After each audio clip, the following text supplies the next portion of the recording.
Di sesi kali ini gue bakal argue bahwa kenapa 97% orang itu nggak butuh punya gelar S2 dan apa sih alternatif yang bisa lo dapatkan kalau lo pengen mendapatkan sebagian besar manfaat dari S2 tersebut tanpa harus mengambil S2. Jadi ini topik yang udah dari lama banget pengen gue bahas. Kenapa? Karena ini adalah topik yang selalu populer dari tahun ke tahun, dari zaman gue lulus, even sampai sekarang. Ini terjadi biasanya setelah kita kerja selama beberapa tahun dan kita mulai memikirkan, apa sih langkah selanjutnya yang harus kita ambil di karir?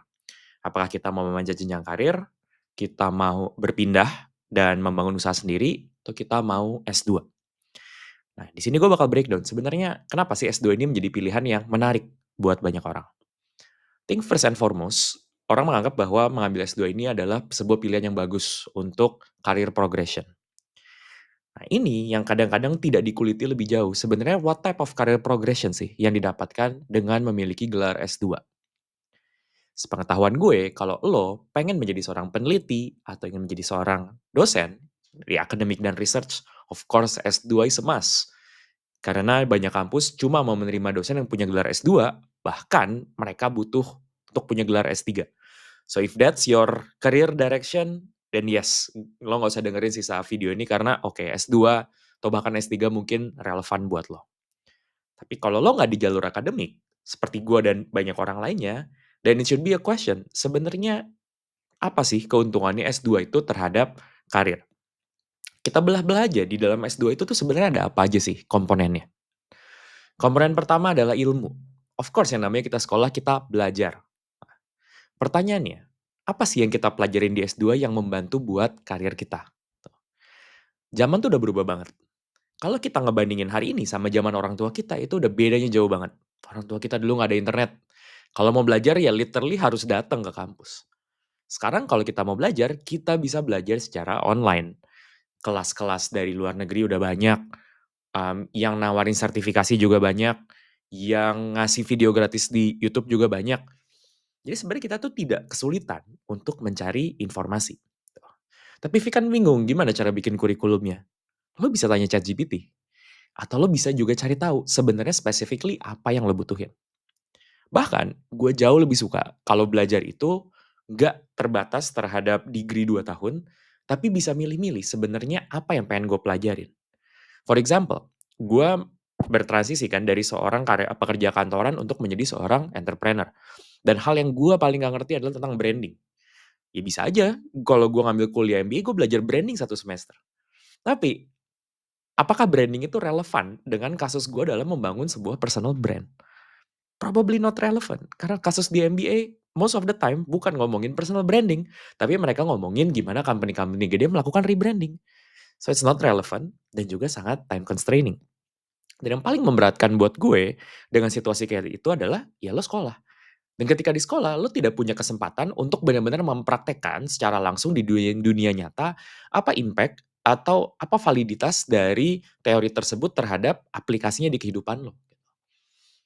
Nah, sedangkan kalau lo ngambil short course, lo bisa malam ini lo ngambil, besok lo langsung praktek, lo langsung dapat feedback loop, lo langsung dapat pembelajaran yang nextnya jadi lo tahu, oh ini tuh nggak applicable, ini tuh bisa, ini tuh nggak bisa, gitu loh. Jadi udah mah ilmunya lebih gampang didapetin, lo juga bisa belajar di jam yang lo mau, dan lo bisa langsung sambil praktek. Jadi secara ilmu tuh gue juga sangat question gitu, seberapa lo membutuhkan untuk punya kurikulum yang super baku, super saklek, dan juga memiliki feedback loop yang cukup jauh antara lo mendapatkan ilmu sampai lo benar-benar bisa mempraktekkan ilmu tersebut, tuh. Tapi Vi, kalau di internet itu kan belum tahu kan siapa yang legit gitu. Ya go find someone yang legit. Cari-cari aja. Ini ya beberapa orang nih, kayak contohnya yang gue punya nih bukunya. Si Jeffrey Piver. Dia tuh dosen Stanford. Ya ambil aja kelasnya dia. Dia juga ada kelasnya kok yang dijual secara online gitu. Jadi kayak go find someone. Ada kok banyak orang-orang yang kredibel gitu. Cuma memang kunci utamanya kalau kita mau belajar di luar sekolah adalah kita harus niat, kita harus bisa self learning, kita harus disiplin.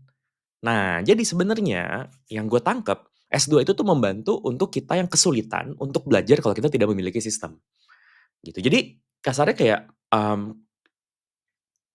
Kalau problemnya adalah kita tidak kompeten atau kita tidak telaten, sorry bukan kompeten, telaten dalam belajar sendiri, solusinya ya bisa dengan kita mengandalkan institusi lain untuk schedule buat kita.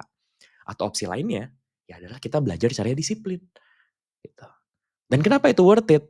Waduh, nanti deh terakhir gue omongin financial implication-nya dari lo ngambil S2, apalagi kalau kita ngomongnya konteks S2 ke luar negeri ya, gitu. So ya, on ilmu ya lo bisa banding-bandingin sendiri lah. Mungkin kalau selalu ngeliat gini kayak, aduh Fik gue gak bisa banget belajar mandiri, gue harus banget di ruang kelas.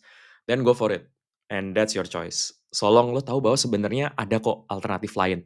Karena dunia itu udah berubah dan sekarang cara kita belajar tuh udah beda banget dibandingin cara zaman orang tua kita belajar. So that's one, on ilmu.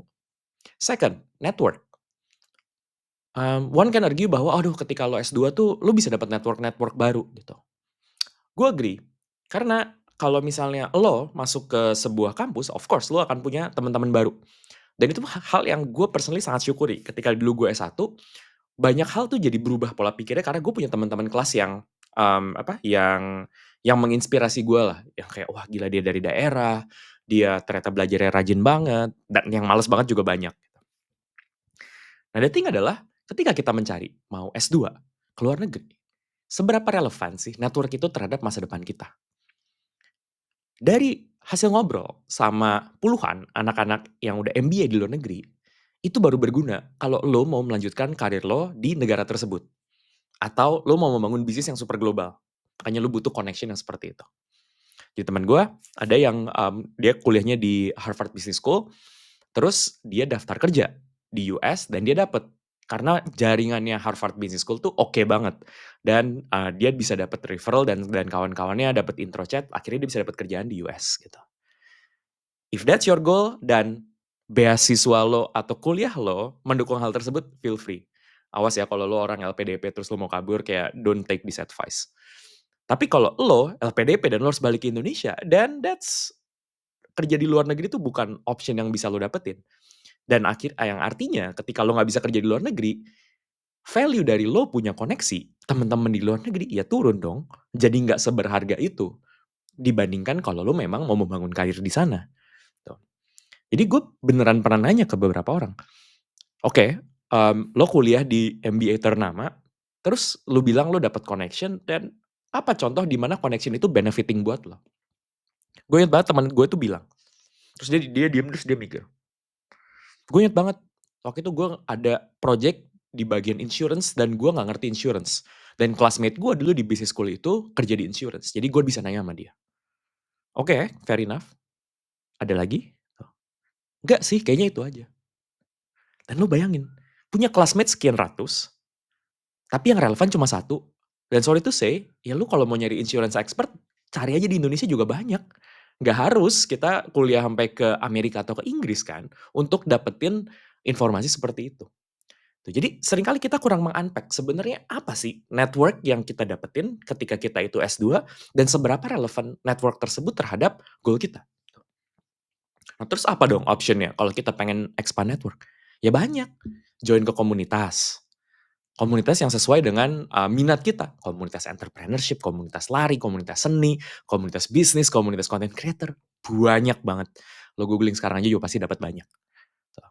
Ya, jadi again, dan ketika berkomunitas, gue sangat menyarankan, dan ini advice yang gue lakukan sendiri, ya ambil komunitas yang berbayar. Dan kalau bisa, di budget yang lumayan ngepres lah buat lo. Karena komunitas berbayar itu ngebantu kita juga untuk ngefilter anggota-anggota yang datang ke dalam komunitas tersebut. Kemarin gue baru join ke meetupnya Krisdo, dia adalah salah satu orang content creator yang gue admire banget. Buat join komunitasnya gue bayar berapa? Gue bayar 55 juta 1 tahun. Gitu. Dan akhirnya akan makin murah ya tiap tahunnya. Tapi kayak tahun ini gue bayar 55 juta gitu. Dan isi ruangan tersebut orang-orang dari Amerika. Dan most of them ya bisnisnya lebih sukses dari gue gitu.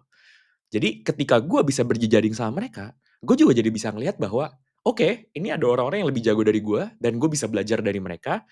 Dan at the same time ternyata ada orang-orang juga yang sekalipun mereka berasal dari negara-negara maju, actually tidak lebih maju dari gue gitu. Dan itu ngebantu gue banget untuk mengkalibrasi ekspektasi gue bahwa gue bisa belajar dari mereka dan gue juga bisa ngajarin orang lain.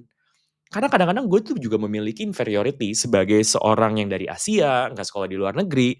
Gue mikir kayak, ah elah, siapa sih gue nggak bisa mikir lah, gue nggak bisa inilah gitu. Tapi ketika gue terekspos dengan komunitas tersebut, yang memang gue pilih dengan seksama, gue jadi bisa mengekspos bahwa, hey, gue actually bisa belajar banyak dari mereka, dan gue ternyata bisa add value juga ke komunitas tersebut. Ya, so yeah, if the problem is networking, go find the network yang cocok buat lo, gitu. Ya, kayak di sekolah, gue nggak tahu sih dulu pengalaman sekolah lu kayak apa ya. Selalu lah dari zaman gue sekolah, zaman gue kuliah. Pada akhirnya juga kita akan hangout dengan beberapa orang aja kan, nggak dengan semua orang yang ada di kelas tersebut, karena kelas itu terlalu diverse. Oke, so go find your people. Third reason, kenapa orang mau kenapa orang mau S2, terutama ke luar negeri, adalah branding dan prestige.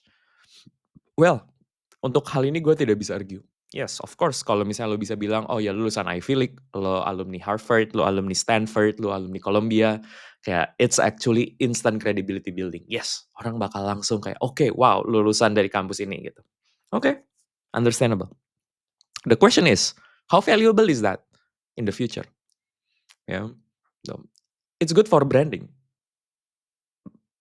But actually, lo cuma dikenal sebagai si Harvard guy, Stanford guy, Columbia guy, Columbia girl, kayak lulusan dari luar negeri. It's just a label. Label yang melekat gara-gara lo adalah alumni. That's good, but it doesn't last long. Karena pada akhirnya, orang juga akan mulai mempertanyakan. Dan for a lot of people, it becomes a liability. Gue sering banget ketemu orang-orang yang kayak, Jir, gue kuliah di Amerika, gue tuh jadi takut ngomong kadang-kadang. Karena kalau gue gak yakin bener dan gue ngomong hal yang bodoh, orang bakal mikir, hah gila banget dia udah kuliahnya jauh-jauh ke Amerika, tapi idenya kok kayak begitu. That's real. I get this from real people yang memang sekolah di sana dan gue bisa kebayang gitu loh. Karena dulu gue sekolah di ITB dan ITB termasuk sekolah top di Indonesia dan ketika pertama kali kerja gue tuh suka malu buat ngomong karena gue takut. Jir anak ITB kok nggak bisa mikir kayak begini gitu. Karena gue harus ngomongin sesuatu yang gue nggak yakin gitu. So it's actually not that easy untuk survive on day to day basis ketika lo punya label kampus yang seternama itu. Right? Dan secondly, gitu, mau sampai kapan kita selalu berlindung di balik label atau di balik simbol? Pada akhirnya yang orang lihat tuh apa? Yang orang lihat adalah reputasi dan karya kita, gitu. Ya gue nggak tahu ya, lo lebih lebih tertarik menjadi orang yang dibilang kayak, oh ya si ex Harvard atau ex Stanford, atau lo sebenarnya adalah penemu atau pemimpin dari sebuah subjek. Lo adalah thought leader di sebuah bidang. Lo adalah general manager. Lo adalah CEO dari bidang tertentu. It's your work that speaks louder than your title. Gue nggak tahu sih lo lebih pilih yang mana ya. Kalau gue sih jelas gue lebih memilih karyanya gitu. Terus itu something yang bakal jauh lebih dipertanggungjawabkan gitu. Dan kebayangkan kalau menteri-menteri kita yang sekolah-sekolahnya di luar negeri, mereka nggak fokus dengan apa yang mereka kerjain, tapi mereka cuma core-core tentang mereka kuliah di mana gitu. That's not cool. Bakal jauh lebih keren dan thank God that's what happened adalah mereka ya menyuarakan karya-karya mereka gitu loh. Bukan mereka sekolah di mana. Because that's less relevant. That's just a vehicle untuk kita punya karya yang bagus. Gitu. Jadi at the end of the day, kita mesti membedakan ada yang namanya credential dan earn credibility. Ya, credential ya tadi sertifikat, kampus, credential. Earn credibility adalah kredibilitas atau reputasi yang lo dapetin karena karya-karya lo, karena personal brand yang lo bangun, karena reputasi yang lo buat, klien yang happy, orang yang seneng kerja sama lo gitu. And that's something yang degree tuh nggak bisa bayar. Gitu loh. Bahkan ya sometimes degree can be a liability gitu. Kalau misalnya ternyata lo dari kampus ternama tapi ternyata itu di bawah ekspektasi orang yang kerja bareng sama lo. Right? Most importantly, this is very very very important dan ini spesial gue mau ngomong buat lo yang nonton sampai akhir because this is getting deeper. Tanya lagi deh, kenapa sih lo pengen banget dapet sekolah yang prestisius?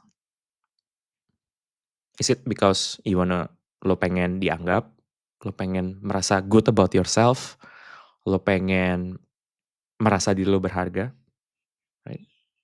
Is that all? Is that the reason? If that's the reason, please banget instead of doing S2, go see a therapist, work on yourself, karena lo gak akan bisa nge-solve internal problem with external solution. You cannot solve internal problem with external solution.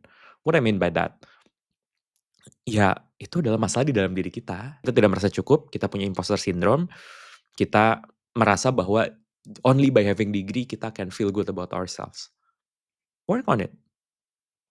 Develop self-confidence yang ada di level dimana, ya kalaupun gue gak punya gelar, I'm going to be okay. I'm fine. Gue nggak berharga dibandingin orang-orang yang bisa kuliah S2 di luar negeri. I'm good as who I am, right? And if you develop that, lo nggak perlu ngerasa minder untuk lo ngambil S2 or something like that. Think about it. Think about it. Gue nggak tahu apakah ini resonate sama lo apa enggak, but I spoke with a lot of people, and I think dan once we get deeper, that's the real reason why they wanna do S2, to feel good about themselves. Yeah, so work on yourself internally. Tuh. Ya, at the end of the day gitu kayak, tapi Fik, kan ya udahlah kan kita bisa tinggal di luar negeri, kita dibayarin gitu, gratis atau segala macam gitu. Kenapa nggak gitu aja gitu, kenapa nggak S2 aja gitu? Because there is a trade off, right? Trade off-nya apa? Macam-macam. Pertama, sibuk, apalagi kalau lu mau ngambil S2, apalagi kalau lu mau ngambil tesnya lah, tes bahasa Inggrisnya lah, tes bikin esainya, application-nya, it's a lot of time and sometimes it's money. Tapi kalau lo kerja ambil kuliah di Indonesia, wah capek banget. Lo ngorbanin waktu sama keluarga, lo ngorbanin waktu sosial. Tapi kalau lo S2-nya harus ke luar negeri, then you need to forgo your salary, karena lo nggak kerja, dan lo juga harus jauh dari anggota keluarga lo. It's also another sacrifice. Dan yang tadi yang terakhir, kayak ya kalau kita udah terbiasa, kita itu baru merasa berharga kalau kita punya gelar tertentu, dan cara kita untuk feel good adalah mengejar gelar ini, ya kita ngasih makan ego tersebut, tuh. And it will be even harder to manage, as we feed them because they get stronger and stronger, tuh. Now it goes back to you, gitu. Lo mau, mengarahkan kemana gitu. So that's my opinion about S2. Beberapa hari yang lalu ada seorang teman gue yang cukup deket yang cerita bahwa dia mau S2. Gue sih supportive, so long it's your best choice. At the same time, just wanna share my thoughts about S2 yang hopefully bisa ngasih lo perspektif. Karena gue nggak tahu udah berapa banyak orang yang ngomongin ini, but gue have been very vocal to talk about this within my circle for the last like 5-6 years. And I think this time is a good time to make it more public supaya lebih banyak orang yang dapat perspektif baru tentang kuliah S2 ke luar negeri. Oke, let me know what your thought on the comments, dan gue happy banget to engage. Dan bisa jadi juga apa yang gue omongin ini ada yang kurang tepatnya, so let me know because I also wanna learn. Dan cara gue belajar ya kayak gini, dengan gue sharing dan gue tunggu apa opini yang bakal lo berikan buat gue. Thank you.